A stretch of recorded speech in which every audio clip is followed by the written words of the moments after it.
YouTube. Good afternoon. My name is Kristen Donhefner, and I'm the Measure 110 Strategy and Engagement Manager with the Oregon Health Authority, and I will be assisting with facilitating today's meeting. The Oversight and Accountability Council welcomes and encourages community input. Members of the public are invited to submit public comments or get on our interested parties email list by emailing oha.measure110@dhsoha.state.or.us. That email address and more information about the council can be found on the Measure 110 OAC website. OAC members have asked that OHA and other staff who are present in the meeting space introduce themselves in the chat. Please share your role with the agency, and if you are a subject matter expert, your area of expertise. I will now turn it over for Dharma for some opening remarks. Hi, folks. Welcome. Thank you, Kristen. So for the agenda today, we have OHA updates, and then the RFGA funding formula and the tribal set-aside discussion and vote. We have a lot to get through, so I'm just going to pass it back to Cindy for attendance.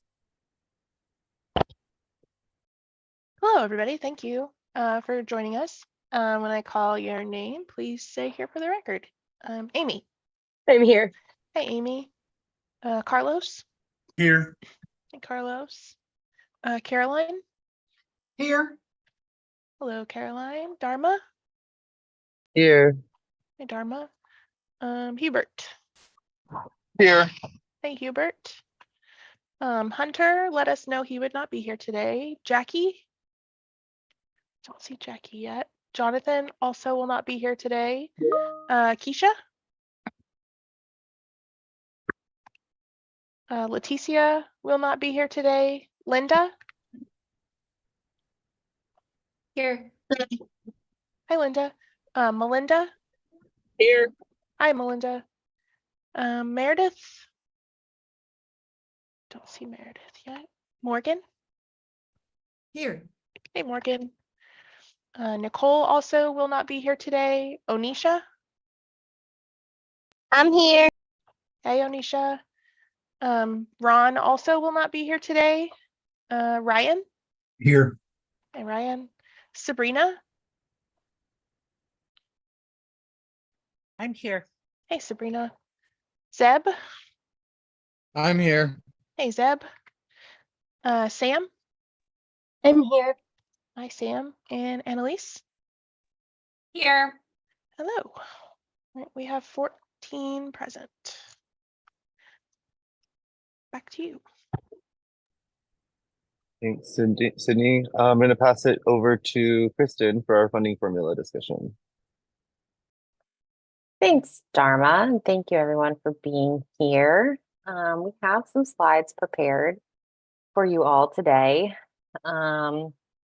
And this is really a follow-up discussion from the conversation that we had 2 weeks ago on June 12th, where we were discussing how to allocate funds for the next round of grant funding to start in 2025. Next slide. So as a reminder, we shared this last 2 weeks ago, but we have updated estimated revenues for the next 2 biennium in the Drug Treatment and Recovery Services Fund, which funds Measure 110 and is based off of cannabis tax revenue. So for the first biennium, 25-27, the state economist predicts that there will be approximately $211.4 million in the account. And for the following biennium, 27-29, there will be approximately $276.3 million in that account, with a kind of an asterisk next to that, noting that estimates for that far out are kind of hard to predict. But based on what we know and the vote that this council took last week to establish a 4-year grant cycle, we are currently estimating that there will be $487.7 million or so in the Measure 110 fund to be used for administration and services. Next slide. So we realized last week, I think part of the conversation was that in order to be able to allocate funding for competitive grants, we need to establish a tribal set aside, similar to how the council allocated funds in the current grant cycle. So as a reminder, in October of 2021, this council voted to set aside 4% of the Drug Treatment Recovery Services Fund for tribal partners. And then this money gets divided among those tribal partners, but it is set aside for them specifically and not part of the competitive grant program. Of course, tribal partners can also apply for competitive grants. Because revenues are projected to go down, we recommend holding that percentage at least even. The council could opt to increase it, but we do not recommend decreasing it. So 4% of that available funding for 4 years is a little over $19.5 million. So we wanted to bring this to you first to establish this amount before we move forward to discuss the funding allocation for the competitive grants. So I think we have a men teed up, but we can take these slides down and pause for conversation. First, and Caroline.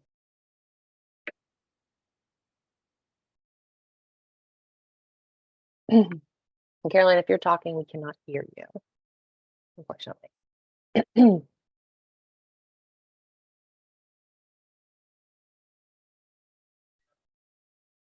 Can you hear me now? Yeah, we can. Okay, I don't know what happened there. You're So good. it's my understanding is a fact. And so nothing's going to be taken away. But if there's an increase, then we'll look at a percent. But the agreement that was passed was that the tribes were going to maintain the same amount. That's not how I read it. So you would prefer to see this as an amount, not a percentage. Well, that's what we voted on. We voted on the amount and we dropped the percent.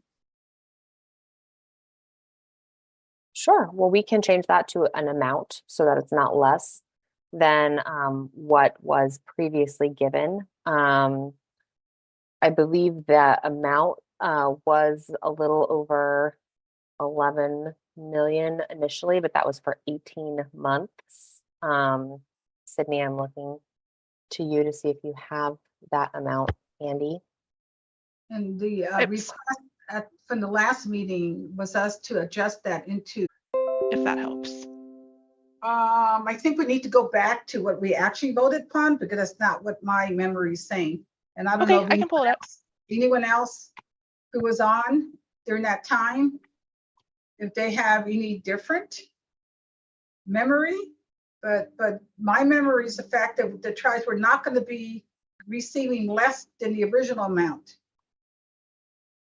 And that, so we dropped the percentage.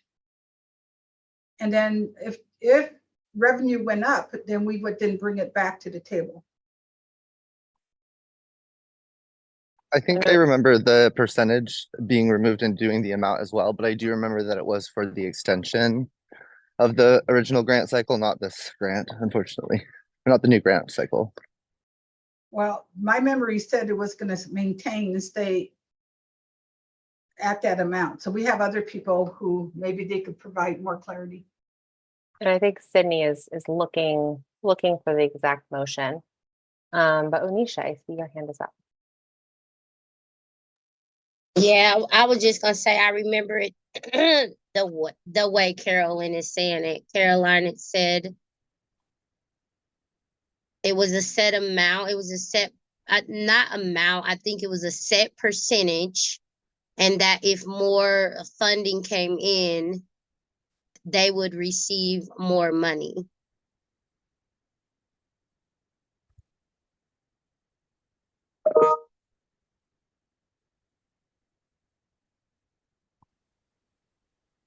Sabrina, your hand is up. Yeah, I remember it similar to what Carolyn is saying too, that it was going to be, I don't recall that it was just for the extension. I thought it was for an extended amount of time. I do remember saying that they were going to preferred not to go by the 4% any amount because the money that we're going to be getting is going to be fluctuating. So it's not going to go below a minimum number and only increase depending on the amount of income that we're going to have for the forecast. And it looks like Sydney did find that motion to set aside 11.4 million. And that vote happened in July of 2023 for the extension amount, and that's for 18 months.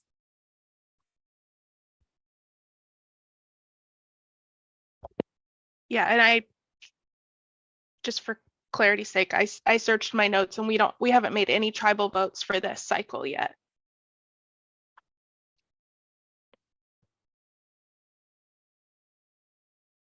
And previously, we also looked into the previous motion for the 4%, which was specific to the 19 to 21 biennium. And I can find that motion too if you guys need it. So if I'm doing math real quick here, which is always a little dangerous, but if we take that, Caroline, to your point, amount, right? The 11.4 and extrapolate it for 4 years instead of 18 months, that is 30.4 million, which would be not less relative than what the set aside is now. And it would be that amount, not a percentage. And we can change, if that is the direction you want to go, we can change the motion and have that discussion instead.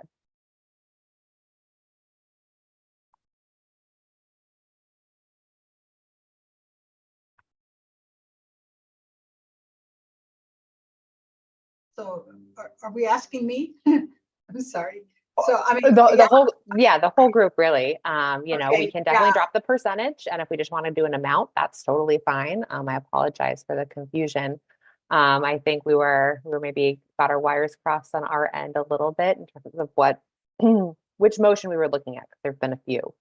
So we could establish a $30.4 million set aside as an amount, which would be the exact same just for 4 years instead of 18 months.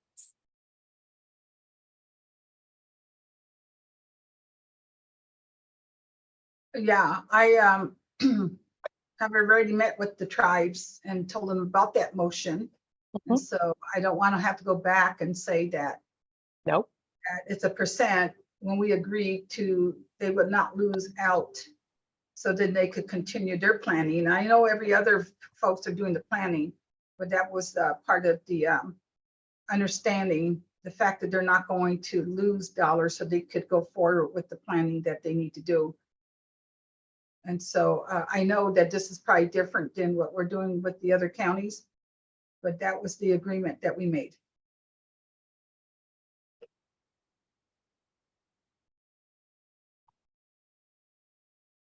And that is fine. We don't want you to have to go back either. So we can change that. I think Carly just updated the motion with that number, and that is fine.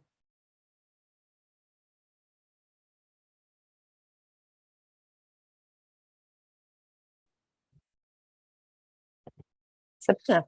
Yeah, if I wanted to request the motion, are we going to put the slide back up? Can we do that and then have a second and then discussion? I just want to make sure. Yeah. Okay. Carly, can you pull those up? I would like to make a motion. I move to approve 30.4 million of the revenue from the Drug Treatment and Recovery Service Fund as a set aside for tribal partners to be used for substance use treatment and recovery services for the grant cycle starting July 1st, 2025, ending July 30th, 2029. I second.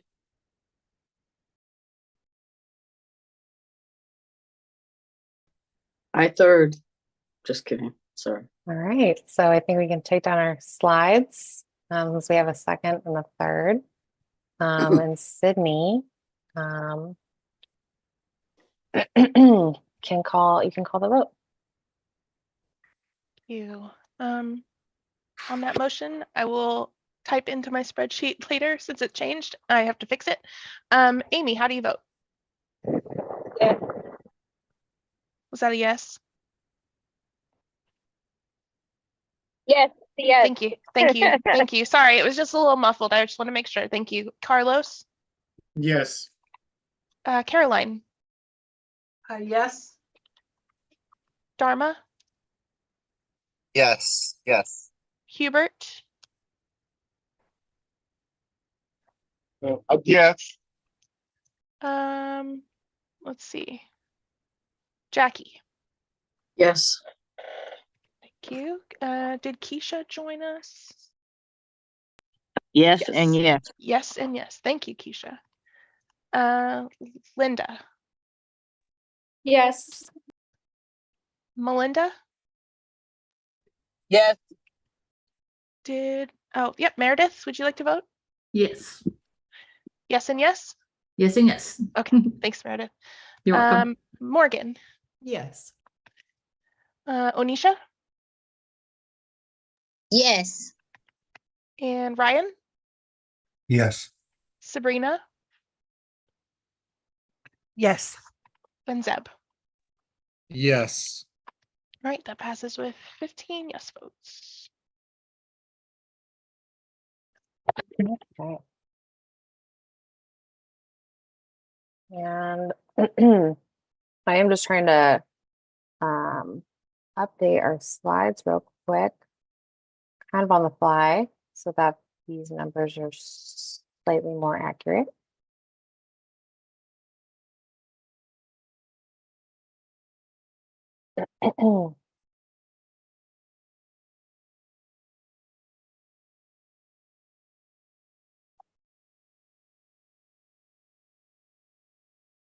All right. Well, we'll make it. All right. Thank you, everyone. So we can move forward with the funding formula discussion for the competitive grant. Thank you for that vote. That I think will give the tribes a lot to plan for and help us move forward. So I'll pull up on slide 5 now.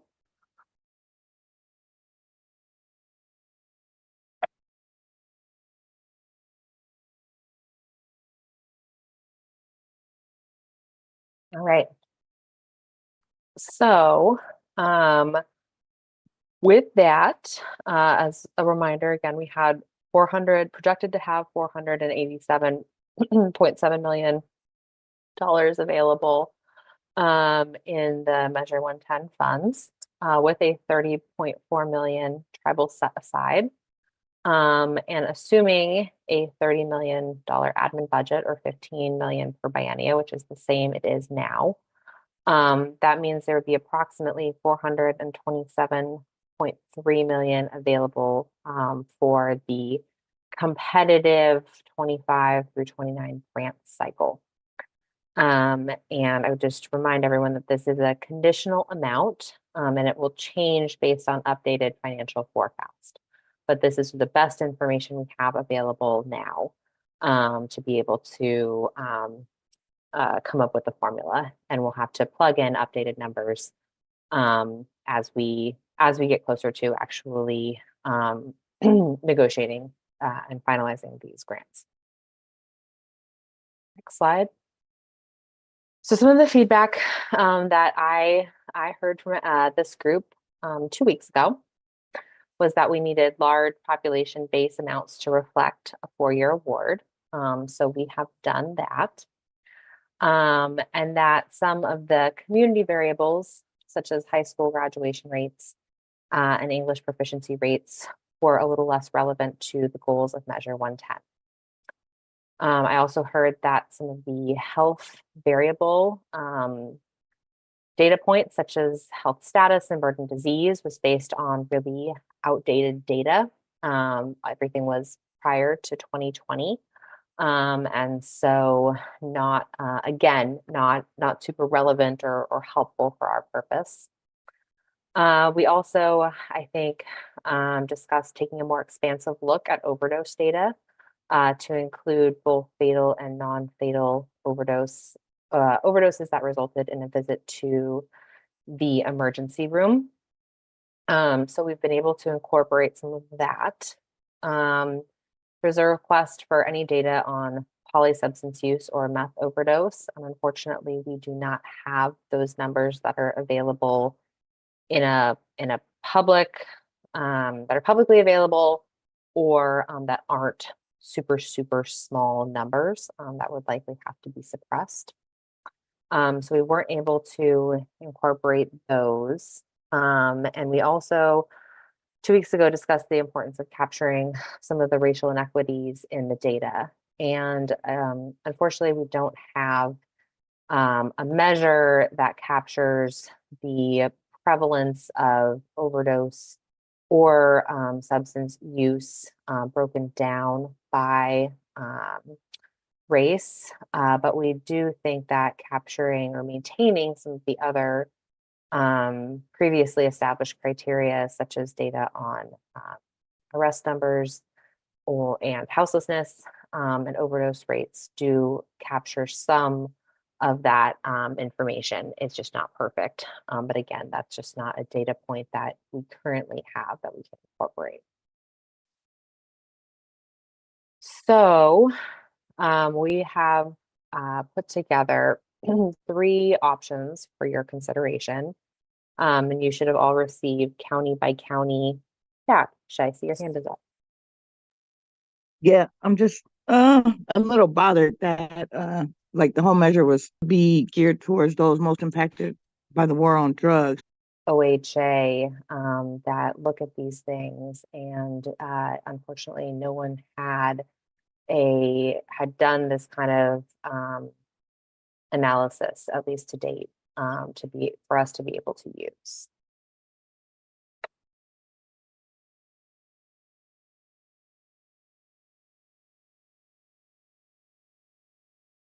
And Dharma, I also see your hand is up. Yeah, I just wanted to mention too, I brought up similar concerns in the Tri-Tier meeting, Keisha, and when I'd asked about potentially funding based on the number of culturally and linguistically specific service providers, that was also not an option, as there wasn't necessarily agreed upon definition of culturally specific providers. And I just wanted to raise that concern in the public meeting too, just to kind of make folks aware that there's not that standard definition, which I think is really frustrating because I find it's hard to address the problems of the structural inequities in treatment if we're not defining, what's been sold to us as the solution for racial inequities, which should be like culturally specific service providers. So I'm really a little bit frustrated with the formula as well, since it doesn't address that.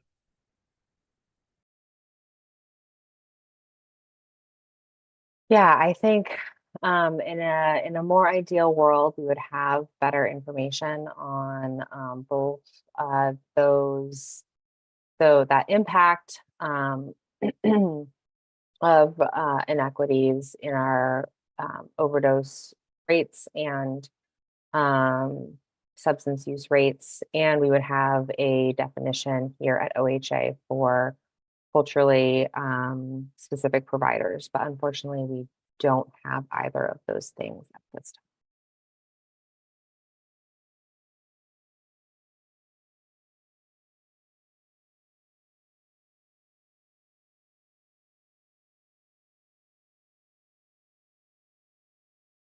So we are left with some less perfect options, but some options nonetheless.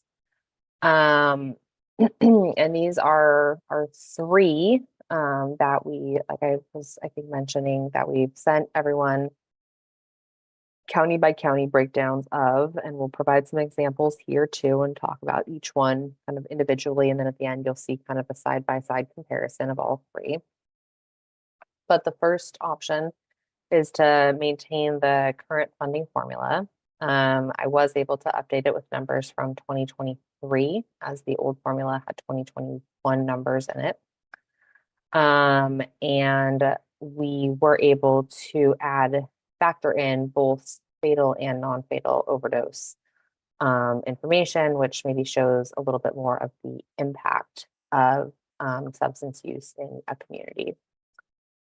The second option also takes those same updated numbers and the updated overdose information, but adds in a rural variable. And the third option is really similar to what the council established in this current grant cycle with the current funding formula with updated numbers, but a rural floor or rural base. And I think the goal in considering these three options from our leadership's perspective is to smooth some of the differences between the extra large and extra small counties, which would hopefully enable us to avoid a need for a lengthy negotiation process where we were asking some of the smaller counties to make large cuts to their asks, while at the same time we were trying to give out additional funding in some of the larger counties. But we still want to maintain your values, both that are reflected in the current formula and based on your conversation today. And we're also recommending, if the collective ask is less than a county allocation, instead of giving those funds away like we did this current grant cycle, we hold those in reserve just due to the volatility of our revenue. And Onisha, I see your hand. Can you hear me? I can. Okay, thank you. So I'm looking at these maps, these Excel spreadsheets, and my first request really small, and it was sick yesterday. So I know we have to make this decision. It's important that we make it. I know maybe asking too much, but the day before it's kind of hard. I hear that, and I'm sorry for that, Onisha. I was crunching numbers up until yesterday when you received those, but we can definitely do better next time. So I'm really sorry for Opportunity to take them out of the zipped files and look at them. There's some differences. The population doesn't change. The overdose rates do not change. But it looks like they're taking into a rural factor where the rural areas will receive more money based on being in the rural. but that is a very good observation, Anisha. Dharma and then Amy, I see your hands are up, and Sabrina. I guess I'll ask you if you want to ask your questions now or kind of wait for us to go through the presentation a little bit to put up some examples. Up to you. I just wanted to offer some context, hopefully in regards to the rurality factor. Sure. Just that with the overdose rates too, there's often folks are not those numbers might not reflect as accurately for rural counties just because of how things are shifted towards bigger areas, who's receiving more treatment, how things are reported, and when people are really close to a border area, they might be reported closer to the bigger county. But that in the overall funding allocation formulas, it makes a huge difference for the rural counties, and it doesn't make as big of a proportional difference for the larger counties. I know it's like upwards of hundreds of millions of dollars, but it's a factor of millions for some of these smaller counties, it feels like. So, or hundreds of thousands rather on the bigger counties, but it makes a huge difference for these rural counties. We also can't account for the space and the distance between providers in some of these counties. And so having more funds allows us things to make up for the inability to purchase new buildings now too, and to fund things like higher rent and those kinds of things in counties where we don't even have detox centers like Benton County. We need the extra funds in order to kind of assist people getting to fund or services where they need them. But that's it. Thanks, Dharma. And Sabrina, I see your hand is up. Yeah, I 100% echo everything that Dharma just said. And I wanted to make sure, are we looking at a 4-year cycle or at a 2-year cycle? Just because as I was looking through, I skimmed through the first Excel document sheet. One of the counties are only getting twice so what they made in the first 18 months compared to if it's a 14-year thing. So we're actually getting less than we originally would have got. So I just want to make sure if we're talking about a 4-year cycle as we're looking at these Excel document sheets.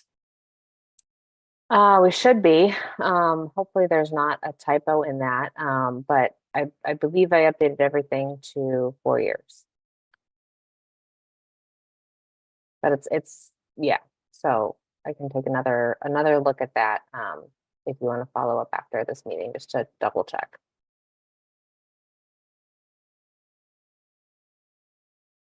Annalise.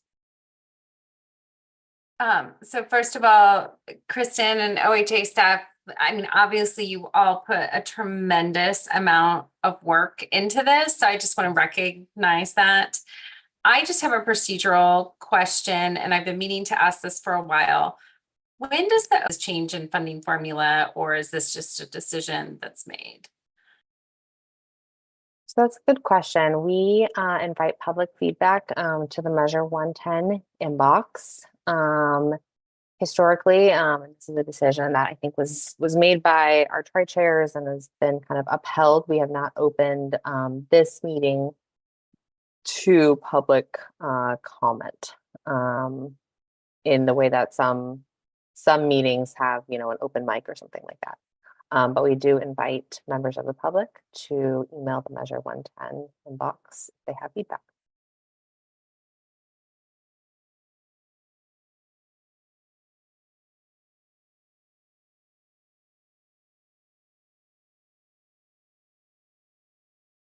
Okay, so I can break down what all of this looks like a little bit more. A little bit more context for each of these options.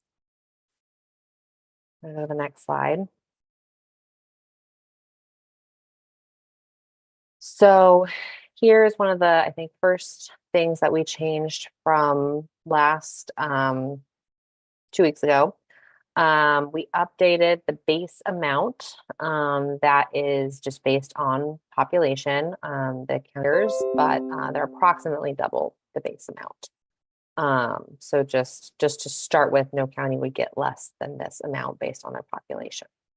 And this is the same for all 3 options.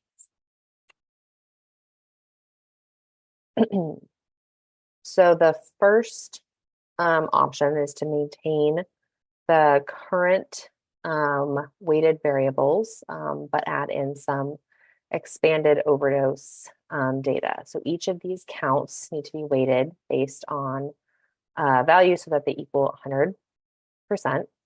Previously, the drug overdose number was weighted as 20%, but it was just fatal overdoses. Based on some of the conversation 2 weeks ago, we were able to pull numbers for non-fatal overdoses that resulted in an ER visit. So we kind of split out that percentage as instead of 20%, 10%, 10%. So it still totals 20, but it just provides a more expansive look at the burden of overdose in a community to focus on those non-fatal overdoses as well.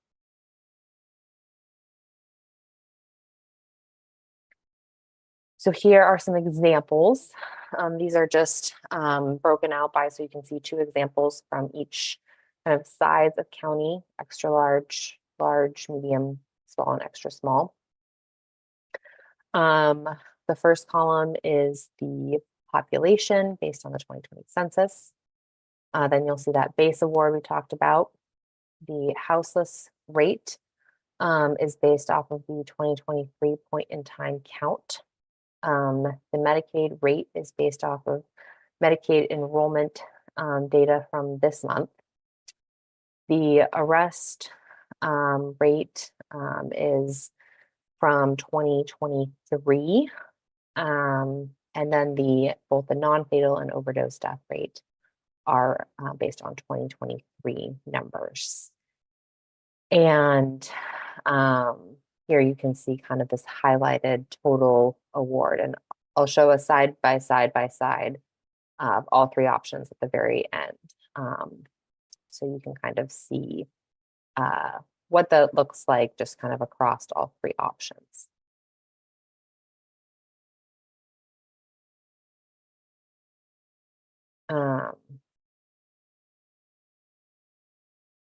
Next slide. So another option is to add in a rurality rate. The rurality number is based off of 2020 census data, and it's a percentage of a population, the population that's living outside of an urban census area. And what has to, the factor that goes into that is just population and housing density, plus a couple of key infrastructure things, kind of on how the US Census defines an urban area versus a rural area. And so for this proposal, we took in, we added a 10% adjustment for rural, but then that just kind of split, took out some of the emphasis on houselessness and Medicaid population. And I think there's a typo here because the overdose rate should both be, I think, 10%. Yeah. No, that's right. Sorry, math on the fly. So if you go to the next slide, you can kind of see how adding in that column for rurality changes. It does increase or boost some of the small and extra small numbers, and decrease some of the extra large numbers. And Anisha, I see your hands up. Yeah, I understand now. You just add, so you're adding a percentage based on the houseless count, the arrest, overdose, and adding the virality in one and not in the other. And now that I see it makes sense, that's fair. I'm okay with the virality on the 10%. I just didn't understand it when you broke it down, and I see the spreadsheet. Yes, that's fair. That's equitable. I was like, that's why I'm okay. That makes sense. I think that's the proper and fair. Because wherever they're struggling with dealing with being in a rural area and being far apart, the other areas that they may not be struggling with it as much, and the other areas are, it evens itself out.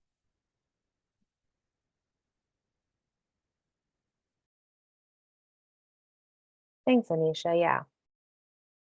And Keisha, did you have your hand up as well?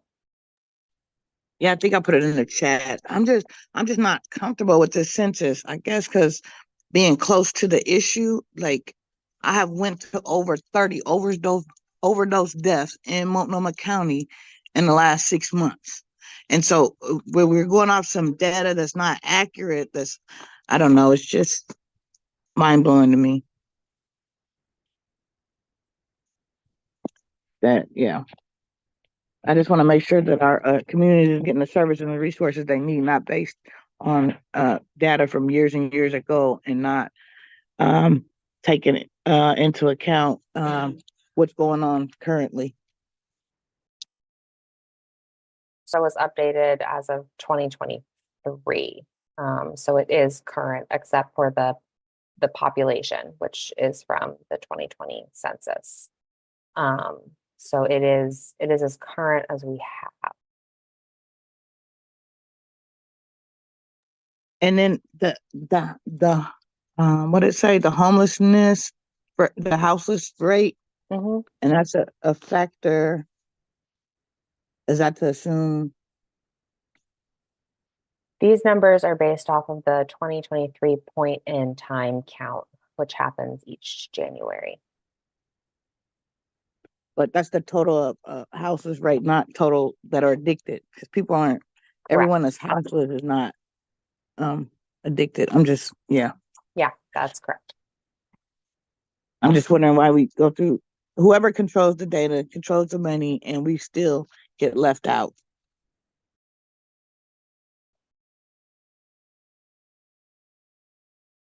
Yeah, I'm not sure if there are any numbers really on people who are houseless and using. I think the only numbers we have are just these kind of general rates of houses, unfortunately.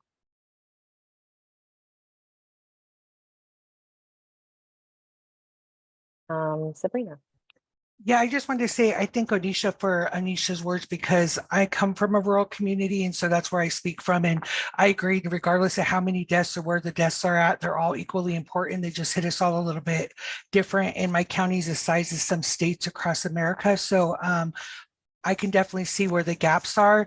And also when I was looking at one of the Excel document sheets, I mean, even at the highest end, one county is making $10 million. And I'm just going to say it clearly, Klamath County is making $10 million at the highest Excel document sheet number for 4 years when they were awarded $5 million for the first 18 months. So, and that's including the rurality factor, right? And so it's still a small number compared to 68 million, 39 million, 26 million. So even though it's a small increase, overall, it's still a small number for 4 years. We're only making twice as much for twice, not even twice as long. For extended amount of time longer, we're making not even twice as much money. And it's still not even at $10 million. That's not an equal comparison either. Thank you, Keisha.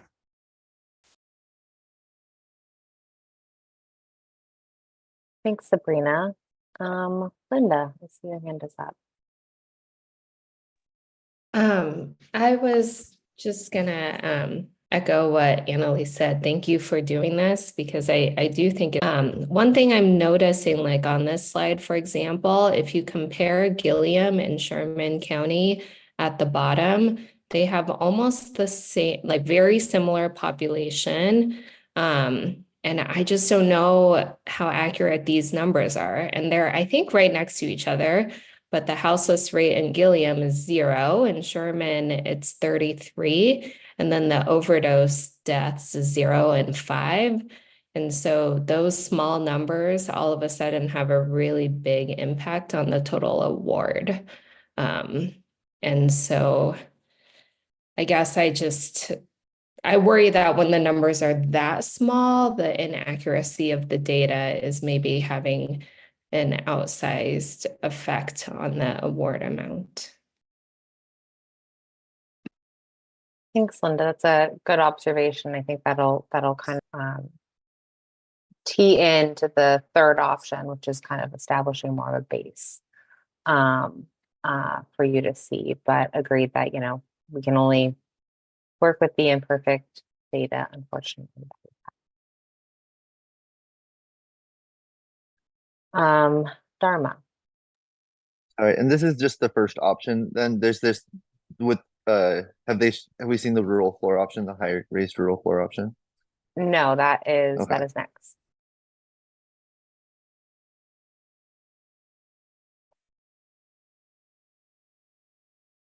So the third option is very similar to what the council established during this current grant cycle. But I think some similar themes and observations were occurring this 2 years ago now in this current cycle. So the council voted to establish a base amount of $750,000 to the extra small counties because the formula was still resulting in low allocations or kind of pretty large swings based on small numbers. So the council could opt to establish a similar rural floor for those extra small counties who have a population of less than 20,000. If we use that same $750,000 base, but extrapolate it over 4 years, that's a $2 million floor. So we could use the same Option 1 variables, so no rural factor, but just establishing a base, which would ensure that no county would receive less than $2 million for services only. So the next slide, I think we have a comparison of all three options. And so you could see kind of what that looks like. Bringing up, I'm sorry, the OHA logo was in the way a little bit here. But the first option being no rural factor, the second option being that rural add-on or rurality factor. For the third option, just being a base amount for those extra small counties. And then this is just to compare to straight population, just so you can see that the adding in these factors does nuance this a little bit and kind of spread out the funding in a slightly different way. But as you can see, option 3 in a way splits the difference between the first and second options in terms of some of those differences. Linda. I had a question. Do you know if the extra small counties received most of their funding during the last round? Like, was there a lot left over or no? No, there wasn't. They received the full $750,000 base. Anisha. And what happens if they can't spend all the money that is allocated to some of the smaller ones? I know a lot of them have infrastructure implemented, like Klamath, right? Because Sabrina is actively advocating for them a lot, so we're aware. But some of the other ones who may not have the infrastructure to use the budget allotted to them, what happens to that money then? So similar to the current grant cycle, if any grantee, kind of regardless of where they are, can't spend the full amount, they would give back kind of whatever balance is left at the end of the grant cycle, unless the council directed OHA to administer these grants differently. But that's kind of the standard. So I guess I asked it confusing. So I know that they're not going to keep the money. Like, I know the organization will get the money back to you guys, but will it go back to the OAC to distribute how the OAC decides, or will it go into an OHA pocket and just kind of be off limit because it's sent somewhere, it didn't get used, so it goes somewhere else? It'll all come. Will OAC have the ability to make the decision about unused funds? Because what I remember is before there was some money that was unused. I think it was like what, 18 million or 30 million or something.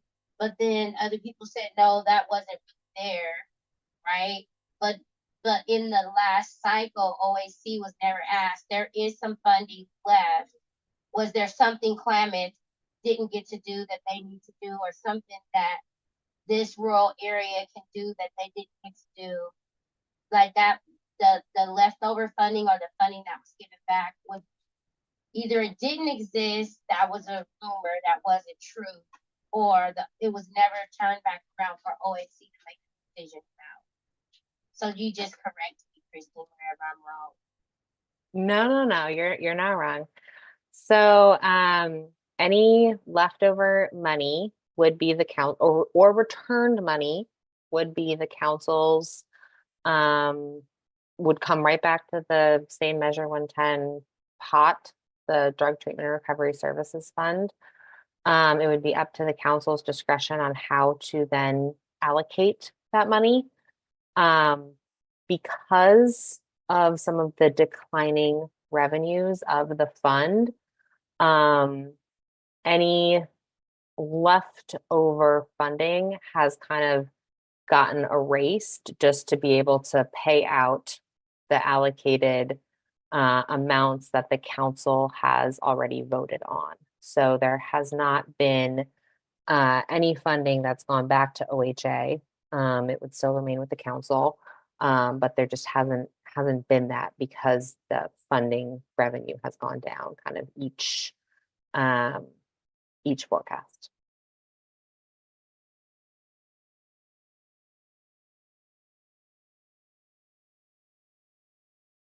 So can I reflect that?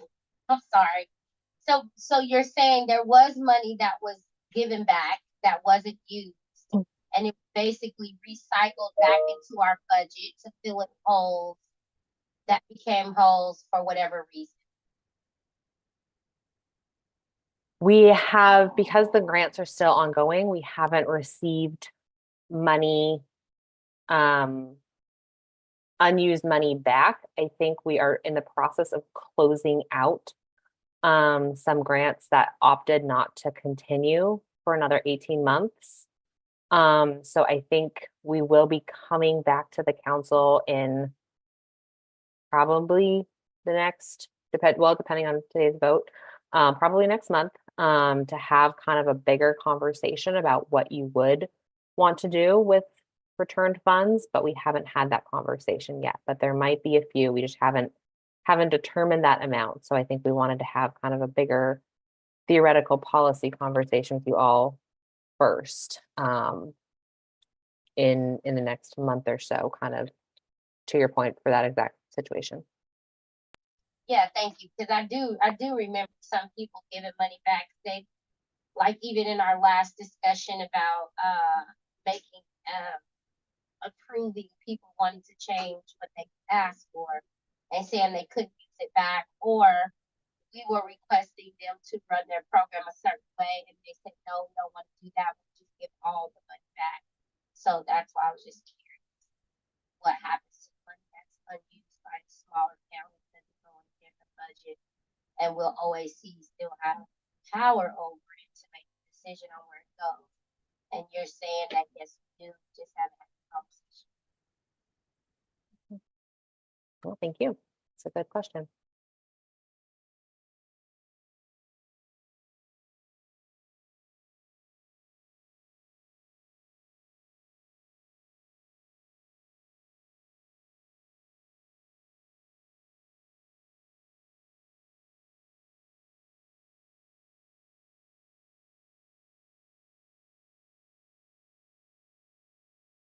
Are there any more questions about, maybe Carly can go back, these three options, or any of the data or these factors? Chef. The no rurality is like 84 million in Multnomah County. But if we go for option 2, it's $15 million less for Multnomah County. And option 3 is 9 million less. Them is huge numbers for one of the biggest populations we have. I think sometimes when you break it, when we look at a chart and we don't break it down and it make sense, like people don't even understand what they're voting for or how things are changing drastically. And I think, we saw a similar kind of pretty big spread with the current funding formula that we use this grant cycle. I think that's probably going to happen just because of how I really want to call to maybe some of what Sabrina was highlighting earlier too, that we have counties the size of states that were running off of a $750,000 18 month budget allocation before.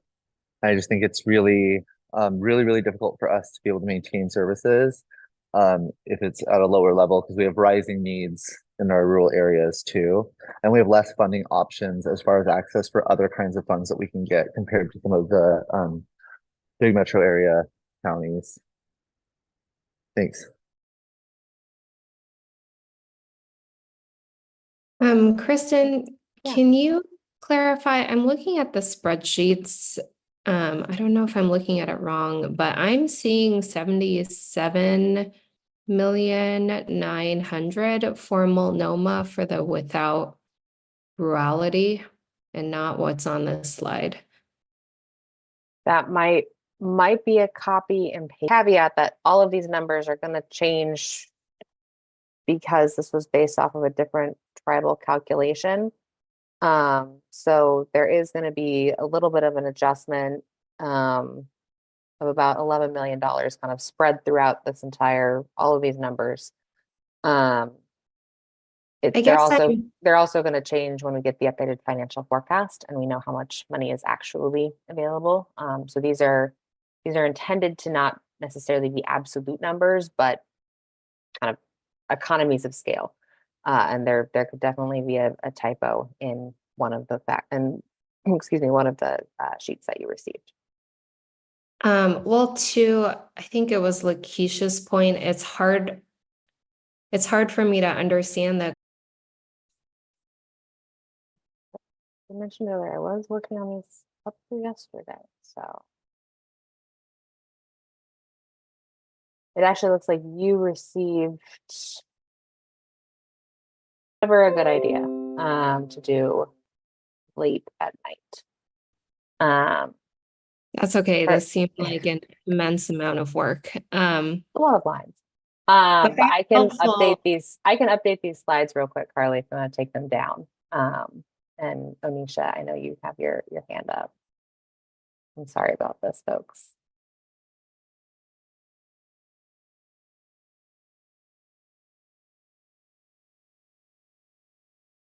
Onisha, do you want to go? Yeah, so I'm curious as to what the numbers were for the last 4 years for these counties to run their programs. So we had it to compare it to. I think it's going to be a little bit hard to compare just because we're not making a single comparison for 18 months, 4 years. It's not quite an apples to apples comparison, unfortunately. So I think it's kind of hard to look at that, but we can definitely try to send folks kind of that comparison. Well, is it okay for us to look on the OHA dashboard right now and try to see for ourselves? For sure. And Carly, I just updated those slides. Option 1 did have a mistake. Thank you for catching that, Linda. It was a cut and paste error for Multnomah and Washington County counties, but I double checked the rest of them and they're correct.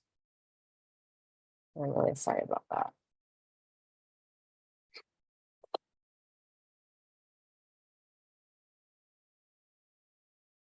Annalise.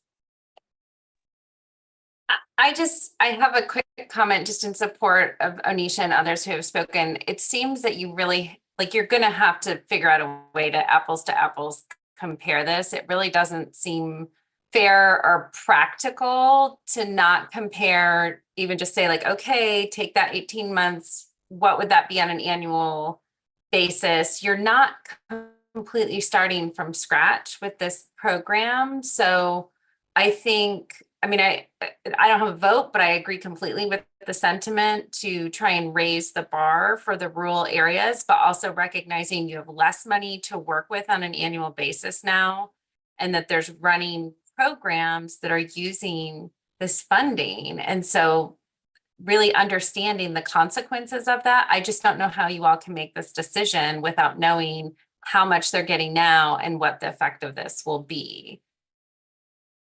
So figuring out some way proportionally to compare apples to apples. And why, and this has to be voted on today. I just want to clarify that as well. It seems like there's this kind of sense of a rush. And yeah, so definitely doesn't have to be voted on today, and we can do that math. I think the sense of urgency is that we want to publish the RFGA in July, and we would like to publish the formula alongside that RFGA. We have 2 meetings in July scheduled, one on July 10th and one on July 24th. So, happy to do, we could also schedule a special meeting on the 3rd, although I know that that's maybe folks are trying to take that week off. But that is what's driving this sense of urgency is just trying to get the RFGA published.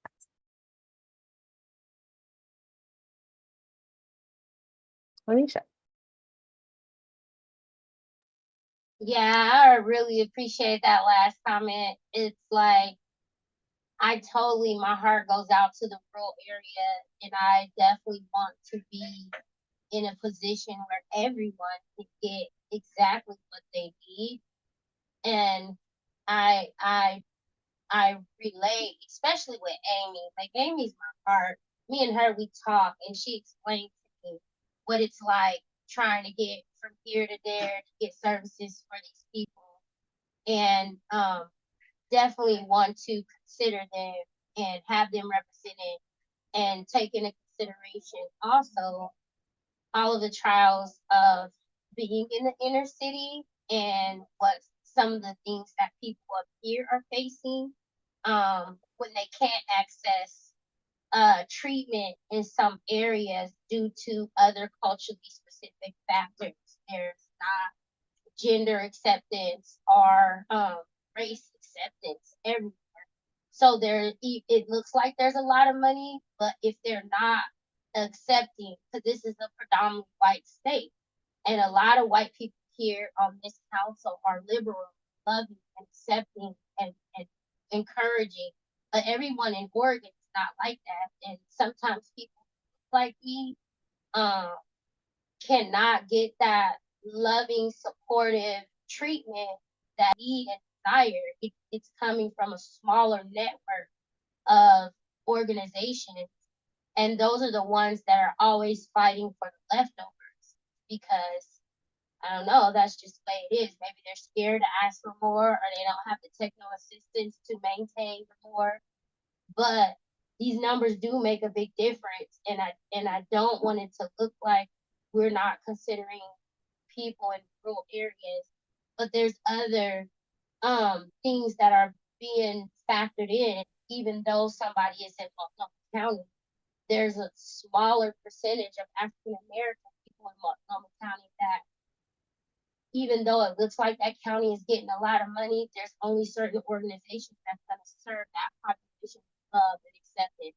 That's going to accept African American transgender women with love and acceptance. They can't go everywhere and get treated with love and acceptance. So I just want to say I hear all of the problems, and I just want to make sure we're making the best decision for everyone.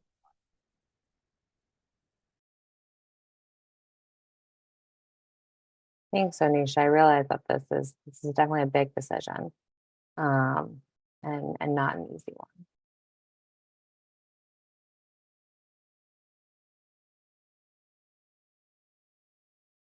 Amy, Dharma, I'm sorry, I wasn't sure whose hand was up first, but want to make I'll just be quick. Sure. Thank you, Anisha, for your words. This is something that, and I'm sorry for my emotion, but this is just the work we're doing is so important that we're not going to be able to fund everything. In a perfect world, it would be great, right? But we do have limits, and I appreciate that. We also need to look at what's available in those areas for those populations and stuff, and what's lacking, right? We've created the first layer, right? This new funding that's coming up is our second layer, and to reinforce, right? We're looking at creating and seeing where the deficiencies are and meeting the need of the Oregon community, the Oregon population across the board. You know, there's some counties I've noticed that have, you know, they're so small you could drive through them and miss it. You know, there's all those things, but it's the encompassment of it. You know, that's why we've created the burns. The burns are supposed to be those outliers that help the outlier counties, right? And in my county here, we include Morrow County with Umatilla a lot because it's one of the smaller ones, right? And I think, you know, there's a lot of lacking services. That's why I'm on this committee, because I wanted to represent our population out here. We have a vast population. We have, you know, Blacks, Native Americans, Hispanics, you know, and why LGBTQ is huge out here. We had the most amazing Pride Parade Day. It was just, you know, it's a strong community, but they are so underserved. And our rates for non-death overdoses and death overdoses, they're not represented properly. They are so off because they're not being tracked here. So that's what we want to do, right? We wanted to create where we're tracking that. I've talked to the legal representatives here in our community, and there's a mapping system. We're trying to get on board with that, and everybody's starting to work together so that can be tracked better, so we have accurate numbers for that. But a lot of these people don't want to admit that AI overdosed in the parking lot. Like, they didn't have to call law enforcement because their friends had Narcan, you know? But I hear that. So I'm starting to track that. And I want to start, you know, being able to compare and report that with the people, because I don't think that our numbers are quite accurate. And so when it comes to the funding, and I'll be real quick here, when it comes to the funding, I do think that having a baseline is good, but we also need to be considerate of the need. We'll discuss that and approve or disapprove if there needs to be an increase later. What that looks like. I know that there's a buffer of money there because we ran into it this last time. We had monies that were returned to us, or money that's going to be returned to us, money that wasn't used. We have to allocate that time. Again, I almost went into Spanish. Sorry. We have to allocate that, where that goes to and what that looks like. And maybe that's what we need to work on later. But you know, I know that not everybody's going to get funded what they need, or, you know, maybe they think they need more or they need less, whatever. But I just really appreciate OHA for all the hard work that goes into these slides and all the hard work that goes into the data, that if we don't even have the data and we live in the community, God bless you for trying to come up with the data numbers that you do. And it just is something very dear to my heart, because it has impacted my life for years, and as a person in long-term recovery, it still impacts my family members. And we all know that I have a little 3-year-old that has 3 years in recovery herself, and God willing, she'll never use, you know. But these are things that are impactful and that we do as a committee. So it's going to take some time. Again, you know, we're ground floor. Thank you for letting me share. Of course, Amy. Thank you for sharing. Yeah, I really appreciate what Anisha was sharing earlier. You know, a Black trans woman cannot get services in Oregon, pretty much anywhere in Oregon, inclusively. And as a council member, I can't get services in Benton County, right? And it's not just services. I can't get basic things like UAs here in Benton County. And so you can imagine the immense difficulty that we have in coordinating care for these folks. And so I think that the problem isn't necessarily rural or not, too. It's that I think we lack the data that we need to make decisions about racial and gender equity from OHA. And so I think for me, the real big problem isn't that these formulas could be whatever. We need formulas that take into account number of culturally specific service providers. If we don't have that definition, then we need to spend time making that definition before we can go ahead and fund more of them, right? Because I think that it's frustrating to me that we can't have the data that we need to make these decisions. And I think the timeliness of it going out is one thing, but I'd rather take more time making the decision than throwing money at a problem that we're not sure how we're defining at the state level. Because I think that, you know, communities of color are still dying at disproportionate rates. Transgender women, especially Black trans women and transgender women of color, do not have access to the care we need. And then we are charged with making these decisions, I think, on data that we don't have. I think we should be spending more money on this. If we can't get the data, then we need to spend money on getting the data because that's going to affect our communities, right? I just would hate for us to continue to spend money on services or have people feel like they need to compete for these funds, right? Because we don't need to compete for the funds with each other. I feel like that's the kind of situation that it feels like we're put in with these kinds of timelines and with this lack of data. And so I just want to point to that, like, I don't think that we should make a decision right now. I think we should wait off. And I think that we need to prioritize finding the data that we need to fund things along lines of racial justice and gender justice. Because that's the only way that we'll find parity with the data. Because, you know, every single one of those data points is a person that's going to die. And those people are disproportionately going to be queer, trans, and people of color. And I think that that's not acceptable for me. That's it.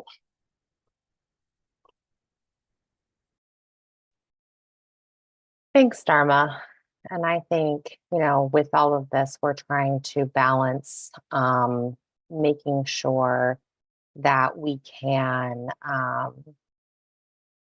get money out in a timely fashion so that there isn't a lapse or time between grants.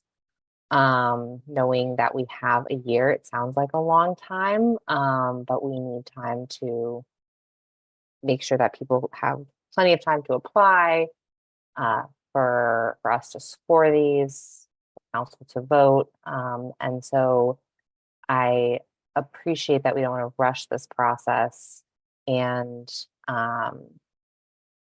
yet I don't know if we have the time to develop all of the data points that we would like to see. Keisha. Yeah, yeah, thank you for all the comments. And to Amy's point, like some of these counties are so small that, you know, if you drive through, you miss them. So we're gonna give that little tiny county 2 million too. I mean, it's just, I understand funding rural areas who need the funding, but if we're just blindly just going county by county and those counties are using partner services, I just don't get the point of that. So yeah, just really taking into account that too.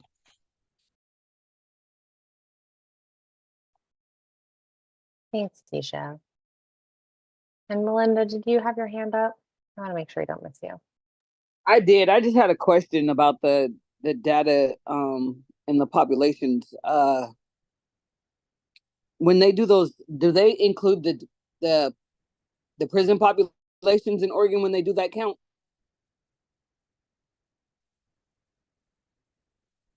The census data? Whatever data that we're collecting, the BIPOC population off of, are they included in that?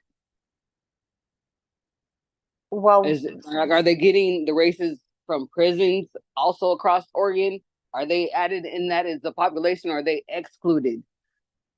We don't have any factors that are strictly based on race or ethnic makeup.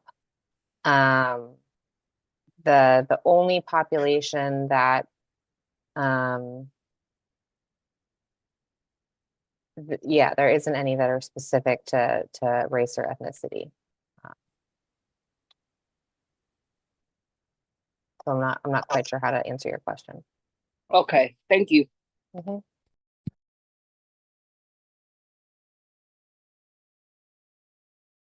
Onisha. Even though I know this is a hard decision we all need to think about and pray about and come back and vote on, I don't want to push the vote out too far, because this is another step in putting out the ability for people to start writing their grants, right? And once they write the grants, then they have to be reviewed, they have to be approved. And then there's also an appeal process that no one can foresee how much the appeal process is going to slow down the actual funding of those who receive the grants. So I do want to note that every decision that's in this process that we delay on is delaying that process of getting the money out. So I know I need a day to think about it, but I was wondering if we could set a motion to have a special meeting to think about it, read over these slides, and come back and make a vote. Is that possible or no? That is absolutely possible. Yes. I was going to suggest something similar. So it sounds like folks want a little bit more time with the spreadsheets that were sent out, which is completely valid. They are a lot. We can also send out these slides. I'll double check the numbers to make sure that they're accurate, and I can also update them to include the updated tribal set aside numbers and get those all to you so that you see the latest. I can look to Annalise's point at trying to make a comparison to what people currently receive. I think that's just a little hard since those are older numbers and a different kind of base amount that was available and a different award length, but I can see what I can come up with just so for just purposes of comparison, you can kind of see the magnitude of, okay, County A got $5 million for 18 months. And so for 4 years, that means they would have gotten $12 million. And, now they're looking at getting 13 million under these various options. I'm making these numbers up, whatever it is. And we can get all that to you with more time to review, recognizing that's a lot. Could folks make a special meeting next week, or do we need to wait until our regularly scheduled meeting on July 10th? I would like to propose that we make a vote on this one thing, because what we don't want is money getting out. Nation implemented. They're serving all these people. They have all this hired staff. If they qualify and they get refunded, it's gonna be sad. It will be sad. Yeah. And unfortunately, the votes have to be taken in person. So kind of our options are a special meeting next week or waiting until the 10th, which I don't think would delay things too badly. But then the 10th is really when we need to make a decision. But Seb. Yeah, thank you so much, Kristen and OHA staff for putting all this information together. I'm definitely down to meet next week. Everything Anisha said is absolutely correct. We need to get this money out, and I've been looking all over these graphs. I need 5 computer screens to really comprehend all this, but there's not going to be a consensus on this for the best formula for sure. So I think when we do come back, we're going to have to take a vote and go through the options one by one. And we just need to take this opportunity to look over the data this next week. If it is July 3rd, or if it's the 10th, then we have to come back prepared to make a vote. Thank you. Thanks, Seb. And yeah, to your point, that is why I have copy and paste errors because I only have 2 screens, not 5. Doing my best. I really appreciate everyone's grace with my typos. So I would like to make a proposal, if I can, for us to come back and vote on this. Can I do that, Kristen? Sure. Yeah. I don't know if we need a formal vote just to schedule a meeting, but perfect. I second it. It sounds like there is support for that. Will it be next Wednesday just to vote on this? Caroline? What were the proposed dates again to put in another meeting? To add a meeting next week Wednesday, July 3rd at 1:30 p.m. Okay, that's a 770 health cluster meeting for me, so I will not be available. But if you guys really need my vote, then you're gonna need to call me so I can step out of the meeting.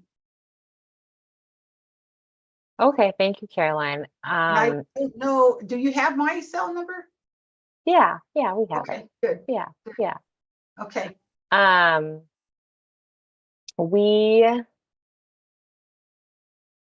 Let's tentatively schedule July 3rd. If you can't make it, Sydney is going to start collecting attendance now. And if it doesn't look like we're going to have quorum, we will postpone until the 10th. But for now, let's plan on reconvening a week from now on July 3rd just to vote on this. And I can commit to getting you kind of some of this information in the next 24 hours or so, so you actually have a full week to look at updated information. I have to step off of the meeting right now. I am so sorry. I will be available next week. I'm having a new grandbaby. Gotta go. Good luck, Amy. Thank you. Okay. I gotta go. All right. Well, thank you, everyone. This is, I think, really helpful feedback, helpful direction, and not one to be taken lightly. So I can appreciate you all wanting more time with it. And I'm sorry to have to be the one that rushes, makes you. We wanted to ask if any of you wanted to volunteer to eventually score these applications. We need at least 2 of you to volunteer, but we can definitely have more of you. So if you're interested, please email Sydney. Yes, Dharma. I was just raising my hand to volunteer. Sorry. Oh, okay. Okay, well, thank you in advance. But yeah, email Sydney, she'll keep a list. We're hoping that it's not the same, it won't be the same crazy process as it was last time around. We've updated the scoring guide, and I think it'll be a lot more straight with some of our brand partners in the coming weeks and months. The normal part was a normal part of grant administration back when we all had an office to go to and did more business in person. So wanted you all to hear that from us. And these aren't site visits, or they're not compliance checks, they're not inspections, they're not secret shopping. So if rumors get out there that they're any of those things, that's not us. They're just going to be, we're envisioning, I think some of it will depend on how many applications we receive and how many volunteers we get. I think I'm going to answer that question. It will consume your entire life just from the previous experience doing it last time. We changed it. We changed it, Sam. It's not going to be that painful. I promise. Well, I can't promise, but yeah. We've made some changes to make it easier. So, really trying hard to make it less painful. And for anyone who did it before and who still wants to do it, thank you. I owe you a pancake basket or a fruit bouquet or something, because I know it was pretty painful last time around.